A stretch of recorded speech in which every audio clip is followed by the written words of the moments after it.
so Brausestängel dort, wo...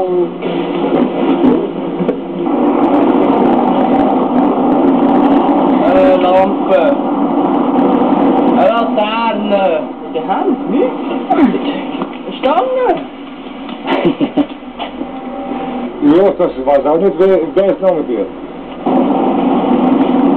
Nagelrot. Ja, das ist ein Strohhalm, ist zum Trinken. Halber Schlitten.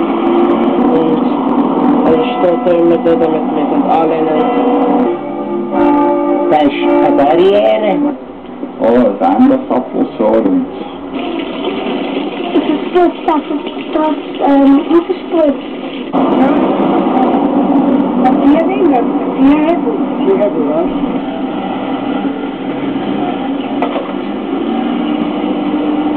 Ja, geht nur aufs Auto. Ich habe einen Stift in der Hand. Das ist ein Zeiger. Von da bis auf Baselhafen für die 10 Kraftwerke hintereinander. Das ist eine Flasche. Also das ist eine Krone. Ja, das stimmt. Wir haben hier Barriere. Etwas Beschränktes. Und etwas Beschränktes heißt nicht jedermann zugänglich. Bahnstange mit Schweizer Bahnen dran.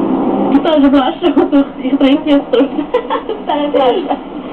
Aber mit da unten rechts ist das Gaspedal, also da ist das Gaspedal, da unten. Ist einlassen. Dann gibt es mehrere. Man kann auch anlehnen und draufhocken.